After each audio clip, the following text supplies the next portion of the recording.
Rencana kenaikan gaji pegawai negeri sipil, PNS, pada tahun depan ramai diperbincangkan. Sebab, sudah lama gaji PNS tidak alami kenaikan. Terakhir, kenaikan gaji PNS dilakukan pada tahun 2019 lalu. Diumumkan oleh Presiden Joko Widodo, Jokowi, pada Nota Keuangan 2018. Saat dikonfirmasi, Direktur Jenderal Anggaran Kementerian Keuangan Issa Rachmatarwata, ia memilih untuk tidak memberikan detail mengenai rencana kenaikan gaji PNS yang beredar. Ia meminta agar menunggu diumumkan oleh Presiden Jokowi di bulan Agustus mendatang. Kebijakan semacam itu akan disampaikan Presiden nanti di Nota Keuangan, kata dia kepada CNBC Indonesia. Sebagai informasi, Presiden Jokowi mengumumkan kenaikan gaji pokok PNS pada Agustus 2018 lalu. Kenaikan gaji efektif berjalan sejak Januari 2019. Adapun kenaikan gaji dipukul rata sebesar 5% baik untuk PNS aktif, pensiunan maupun PNS daerah. Saat itu, Kementerian Keuangan selaku bendahara negara pun mengaku telah menyiapkan alokasi anggaran untuk kenaikan gaji pokok tersebut sebesar Rp5 triliun Rp6 triliun. Menteri Pendayagunaan Aparatur Negara dan Reformasi Birokrasi, Men-PANRB, Cahyokumolo memastikan dana pensiunan PNS akan diterapkan dengan jumlah iuran pasti atau fully funded. Terkait pemberian jaminan pensiun, pemerintah akan melakukan reformasi sistem pensiun berdasarkan iuran pasti, kata Cahyo beberapa waktu lalu. Sayangnya skema ini belum bisa terrealisasi karena pandemi COVID-19 yang melanda sejak tahun lalu. Pemerintah fokus melakukan refocusing anggaran untuk kesehatan dan bantuan sosial, Bansos.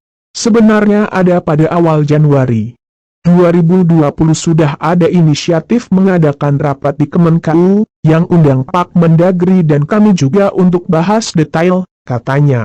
Ini tapi karena ada pandemi COVID-19 sehingga konsentrasi anggaran untuk infrastruktur kesehatan dan bansos, sehingga ini belum sempat dibahas tuntas. Perubahan skema pensiunan ini dilakukan sebagai salah satu langkah untuk memberikan uang pensiunan yang lebih besar kepada PNS saat habis masa kerjanya. Selain itu, skema terbaru ini juga akan mengurangi beban APBN. Saat ini, APBN harus mengeluarkan anggaran sekitar Rp120 triliun setiap tahunnya untuk pembayaran pensiunan. Pembayaran pensiunan ini setidaknya diberikan kepada pensiunan PNS, TNI, Polri yang jumlahnya sekitar ke-3,1 juta orang. Kepala Badan Kepegawaian Negara, BKN, Bima Arya, menyebutkan pembahasan skema pensiun fully funded masih bergulir pembahasannya di Kementerian Keuangan. Namun, akan segera selesai agar bisa diterapkan dalam waktu dekat. Skema Dapen PNS PASU Go yang masih berlangsung hingga saat ini adalah skema dana pensiun dari hasil iuran PNS sebesar 4,75% dari gaji yang dihimpun PT Taspen ditambah dengan dana dari Anggaran Pendapatan dan Belanja Negara, APBN. Sementara dengan skema fully funded, uang pensiunan yang diterima PNS akan lebih besar, karena iuran yang dikenakan adalah persentase dari take home pay, THP, yang jumlahnya lebih besar. Sehingga yang pensiunan yang diterima jumlahnya akan lebih besar dari skema saat ini. Skema fully funded selain diambil dari persentase THP, pembayarannya juga akan dibayarkan patungan antara PNS dan pemerintah sebagai pemberi kerja. Kedepan sistem ini diubah fully funded, PNS akan bayar iuran sebesar persentase dari THP, bukan gaji, sehingga uang pensiun akan mendapatkan besaran yang lebih baik dari sistem PASU Go, kata Bima. Skema Dapen PNS saat ini, kata Bima, membuat pembayaran iuran PNS sangat kecil karena dari gaji pokok. Sehingga saat pensiun mendapatkan tunjangan hari tua sekaligus yang jumlahnya dinilai tidak mencukupi.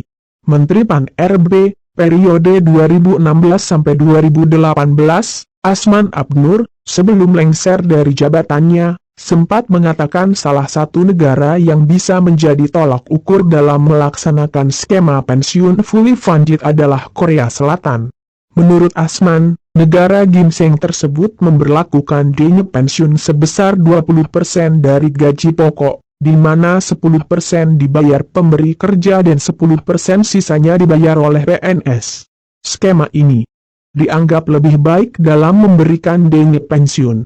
Sebagai contoh, uang pensiun yang diterima PNS Korea Selatan mencapai $4.000 Amerika per bulan, sementara uang pensiun yang diterima $350 Amerika per bulan. Tapi catat, mereka bukan memotong gaji, tapi masing-masing pemberi kerja dan pemberi kerja membayar iuran.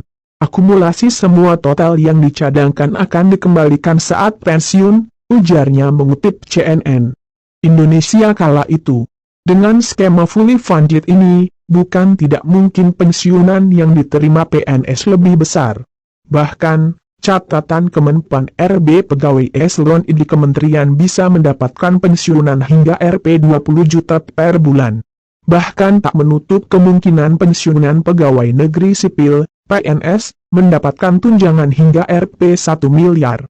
Berbicara saat penandatanganan komitmen pembangunan mal pelayanan publik, seperti dikutip CNBC Indonesia, Cahyo awalnya mengaku berbicara dengan PT Taspen, Persero, apakah mungkin pensiunan PNS mendapatkan tunjangan hingga Rp 1 miliar. Kami dengan Taspen juga sudah diskusi bagaimana pensiunan ASN itu nanti dapat tunjangan Taspennya bisa enggak mencapai Rp 1 miliar, kata Cahyo. Berdasarkan perbincangan tersebut, Cahyo mengatakan kemungkinan bagi pensiunan PNS mendapatkan tunjangan pensiun hingga Rp 1 miliar terbuka cukup lebar. Setelah dihitung-hitung bisa, katanya, PT Taspen, Persero, sendiri telah menyediakan smart chart untuk pensiunan pegawai negeri sipil, PNS, agar ke depan tidak perlu antre lagi ketika melakukan pengambilan uang tunai. Ini sangat bermanfaat, apalagi ketika menghadapi situasi pandemi COVID-19.